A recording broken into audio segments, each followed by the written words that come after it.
2022, milhões de brasileiros estavam grudados na televisão. O Lula, ele acabava de vencer a eleição mais apertada da história do Brasil. A Justiça Eleitoral acaba de confirmar a vitória de Luiz Inácio Lula da Silva, do PT. 50,9% contra 49,1%. E enquanto milhares de pessoas comemoravam nas ruas, outras simplesmente entraram em pânico. Todos se perguntavam a mesma coisa. Será que o Lula vai conseguir repetir os mesmos feitos dos mandatos anteriores? Será que o Brasil vai voltar a ser uma economia pujante? Ou será que essa vitória era o começo do fim do país? E é exatamente sobre isso que eu vou falar no vídeo de hoje. A ideia desse vídeo é extremamente difícil, mas eu vou me esforçar para resumir em 13 minutos o que aconteceu nesses últimos 3 anos de governo Lula. As vitórias, as derrotas, os números reais e, principalmente, como todos esses acontecimentos podem afetar o seu bolso e os seus investimentos. Só que antes de começar, deixa o like aqui no vídeo e se inscreve no canal. Isso daqui é muito importante para o YouTube entender que você quer receber mais conteúdo sobre finanças e investimentos. E também para premiar a minha coragem de falar sobre esse assunto, que eu sei que nos comentários vai rolar um monte de baixaria por aqui, vai ter porrada para todo lado. E para começar, eu preciso te levar para o dia 2 de janeiro de 2023, primeiro dia útil do governo Lula. O Fernando Haddad, que tinha assumido o Ministério da Fazenda há literalmente 48 horas, publicou um decreto às pressas. Sabe o que o decreto fazia? Ele revertia uma redução de impostos que o governo anterior tinha feito nos últimos suspiros de 2022. As alíquotas de PIS voltaram de 0,33% para 0,65% e de 2% para 4% na COFINS. E ainda em janeiro, o governo aumentou o Bolsa Família, beneficiando mais de 20 milhões de famílias. Era o prelúdio do que seria o governo Lula. Obviamente, milhares de famílias de fato precisam de ajuda, só que não existe um almoço grátis, né? Esse aumento no Bolsa Família gerou um custo de 14 bilhões de reais a mais por mês nas contas do governo. 80% a mais do que o governo anterior gastava. Só que peraí, de onde que vinha esse dinheiro? Para você entender isso, eu preciso te explicar uma coisa que aconteceu alguns meses antes. No Brasil, existe uma regra que limita quanto o governo pode gastar por ano. Ele é famoso teto de gastos. Essa regra foi criada no governo Temer e basicamente dizia o seguinte: o governo só pode aumentar os gastos de acordo com a inflação do ano anterior. Só que o Lula ganhou a eleição e ele falou assim: peraí, eu prometi fazer um monte de programa social, mas se eu seguir essa regra do teto de gastos, eu não vou ter dinheiro para fazer nada. E foi aí que entrou a PEC da transição. O Congresso aprovou uma exceção para 2023 e eles falaram: tá bom, Lula, você pode gastar 145 bilhões a mais do que o teto permite. E era tudo que o governo queria. Com esse espaço veio o aumento do Bolsa Família. E em seguida, em fevereiro, veio outra medida importante. O salário mínimo subiu para R$ 1.320. Era o primeiro ganho real do salário mínimo em 4 anos. O problema é que só o Bolsa Família ia gerar de custo 14 bilhões por mês. São 170 bilhões por ano. Ou seja, o Bolsa Família sozinho já era maior que os 145 bilhões da PEC. Isso sem contar todas as outras políticas que o governo queria fazer. Eles sabiam que eles precisavam arrecadar mais. E qual é a forma mais rápida de arrecadar mais? Aumentando impostos. E logo depois, em março, o Haddad anunciou o arcabouço fiscal. Lembra do teto de gastos que eu mencionei antes? Pois é, o arcabouço surgiu para substituir o teto de gastos. A ideia era a seguinte: ao invés de limitar os gastos pela inflação, o governo podia aumentar os gastos até 2,5% acima da inflação todo ano. E em maio, a Câmara aprovou o arcabouço fiscal. E um mês depois, em junho, o Senado também aprovou. Foi uma vitória enorme para o Lula e para o Haddad. Só que o Senado fez algumas modificações no texto. E quando isso acontece, o projeto precisa voltar para a Câmara aprovar essas mudanças. Mas a essa altura, o governo já estava comemorando porque sabia que ia passar. E enquanto todo esse rolo acontecia, uma outra coisa bem relevante estava rodando ao mesmo tempo: a reforma tributária. Para vocês terem uma noção da importância da reforma, ela estava em discussão há 30 anos no Congresso. Todos os presidentes tentaram. A FHC tentou, o Lula tentou no segundo mandato, a Dilma tentou, o Temer tentou, o Bolsonaro tentou e ninguém conseguiu. E aí, no primeiro ano do terceiro mandato do Lula, o Congresso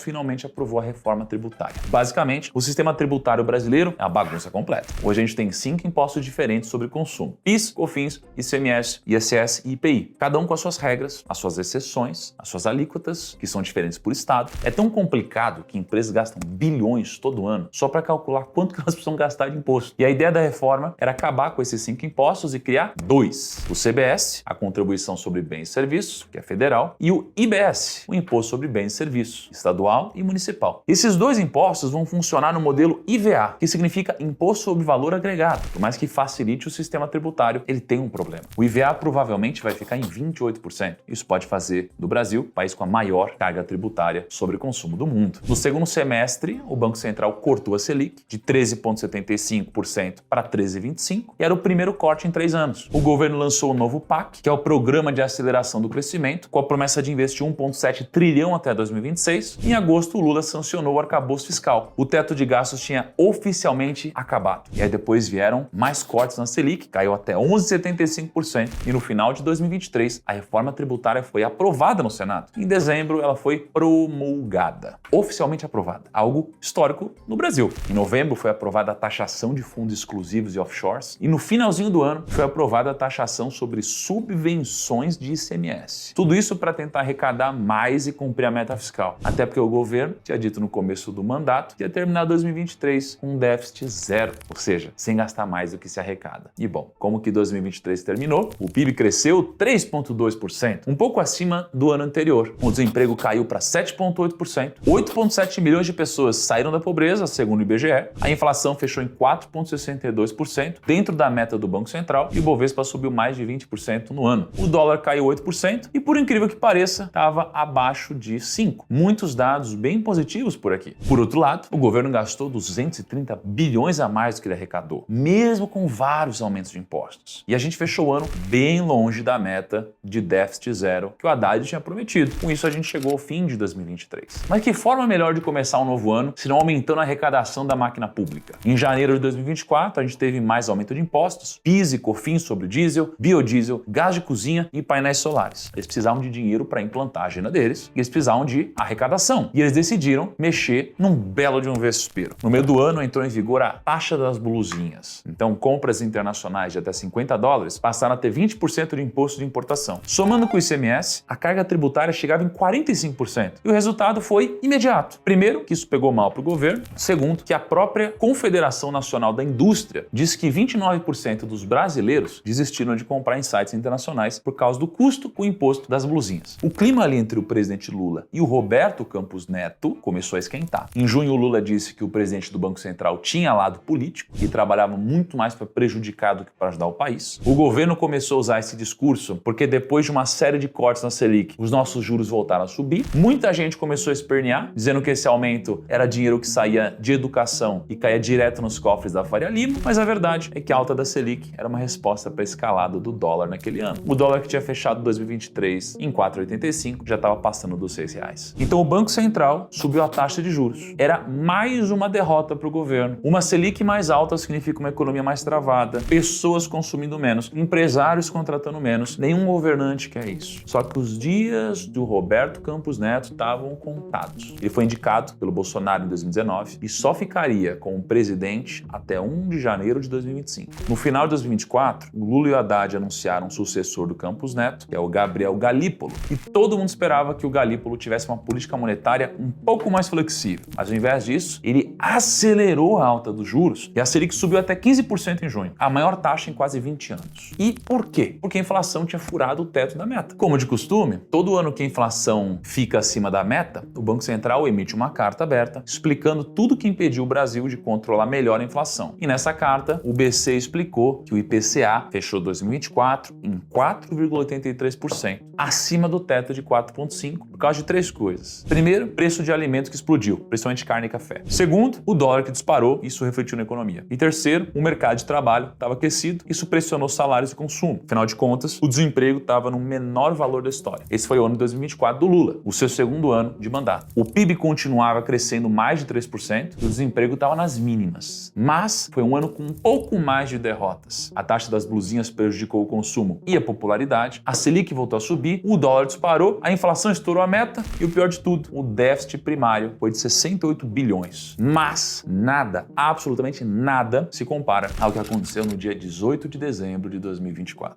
Naquele dia, o dólar atingiu R$ 6,26, máxima histórica. O Banco Central teve que fazer a maior intervenção cambial em 25 anos. A gente vendeu bilhões de dólares para conter a desvalorização do real, que inclusive foi a moeda que mais se desvalorizou no mundo naquele ano. Enquanto isso, o Ibovespa derretia mais de 10%. Esse era o cenário do fim de 2024 e início de 2025. E eis que a gente chega no terceiro ano. Os marinheiros, eles costumam dizer que depois da tempestade vem a calmaria. Mas no Brasil, meu amigo, esse ditado nunca funcionou. Logo no comecinho do ano, o governo publicou a Instrução Normativa 2219. Ela dizia que as transações acima de 5 mil mensais via Pix ou cartão de crédito teriam que ser monitoradas pela Receita. A ideia, segundo o governo, era combater a sonegação de imposto. Só que a oposição interpretou de outra forma. Querem controlar o seu dinheiro. A história toda de controle se espalhou, tinha vídeo com milhões de views rodando por aí, o pânico tomou conta, o Haddad gravou vídeos desesperado tentando desmentir essa história toda, mas era tarde demais, o estrago estava feito. E no mesmo mês, o governo recuou completamente e revogou a norma. Em março, para surpresa de 0 pessoas, veio mais um pacote de aumento de imposto. Até que em maio, um grupo de políticos da oposição publicou um manifesto que dizia o seguinte: desde que assumiu em 2023, o Lula criou ou elevou o imposto 24 vezes, um a cada 34 dias. E aí o manifesto viralizou, foi parar em todos os jornais e algumas semanas depois a lista foi atualizada. Eram 27 impostos. A pergunta que eu te faço é: você sabia que o próprio Lula tem investimentos que pagam o mínimo possível de imposto? Só para vocês terem uma ideia, quando ele foi candidato em 2022, ele declarou um patrimônio de 6 milhões. E por volta de 5,5 estavam em VGBL, que é o Vida Gerador de Benefício Livre, que é um tipo de previdência privada. A previdência é considerada um seguro. Por isso, a alíquota de imposto de renda que ele pagava sobre esses investimentos pode chegar até 10% caso ele invista por mais de 10 anos, o que é extremamente provável. E além de pagar menos imposto, você ainda tem uma série de outros benefícios. Por exemplo, você pode deduzir até 12% da sua renda bruta anual do imposto de renda no caso de um PGBL. A previdência privada ela não vai entrar em inventário, então em caso de falência o dinheiro vai direto para os beneficiários sem pagar ITCMD. E olha, se você não está feliz com esses aumentos de impostos nos últimos anos, e assim como o Lula quer pagar menos imposto nos seus investimentos, a Grão, que é a gestora aqui do Grupo Primo, tem uma previdência que segue a minha metodologia ARCA. É uma das menores taxas do mercado, a gestão é profissional, você consegue fazer a portabilidade de outros fundos que você tenha de previdência para esse sem pagar nada de imposto. E como você está vendo aí na tela a rentabilidade desde a fundação do fundo, ele está rentabilizando 115% do CDI. Ele é um dos melhores fundos de investimentos do país e a gente deixou ele acessível para você. Se fizer sentido, clica no link aqui da descrição ou escaneia o QR Code na tela para você saber mais sobre a nossa previdência. Depois daquele manifesto, o governo ficou na defensiva por um tempão. Algumas notícias positivas foram saindo, como o Brasil ter saído do mapa da fome, segundo a ONU, o dólar voltou a cair, a química entre o Trump e o Lula também fortaleceu a imagem do presidente, mas outras notícias não tão positivas também saíram, como o rombo de 4 bilhões nos Correios no primeiro semestre. A popularidade estava caindo e o governo precisava voltar com a agenda de programas. Então surgiu o Gás do Povo, que nesse ano começou a distribuir gás para mais de 1 milhão de famílias. Mas como eu disse no começo do vídeo, não existe almoço grátis. Eles precisavam arrecadar mais, então eles tentaram mais uma cartada e aí veio a medida provisória 1303. A ideia era acabar com a isenção da LCI, LCA, CRI e CRA, que são aqueles investimentos em renda fixa que não pagam imposto. A partir de agora eles pagariam 5%. E claro, a CSLL dos bancos subiria de 9% para algo entre 15% e 20%. Era basicamente um pacote completo de impostos sobre investimentos. Só que dessa vez o governo perdeu. Em outubro, a Câmara derrubou a MP, então era mais uma derrota do governo na questão fiscal, mas claro que não foi um ano com somente dores de cabeça para o governo. A MP não passou, as estatais tiveram déficit, o controle do Pix machucou a imagem do governo, mas o dólar que estava acima de R$6, hoje está na casa dos 5,40. O desemprego está nas mínimas históricas e o Ibovespa está nas máximas, acima de 160 mil pontos. A inflação parece estar sendo controlada. Em 2026, a gente deve ter cortes na Selic. Enfim, queria deixar claro que é praticamente impossível resumir em 13 minutos tudo que o governo fez durante 3 anos. Com certeza tiveram pontos positivos e negativos que ficaram de fora e por isso eu queria saber de você. O que você achou desses últimos anos do governo até aqui? Ano que vem é um ano de eleição.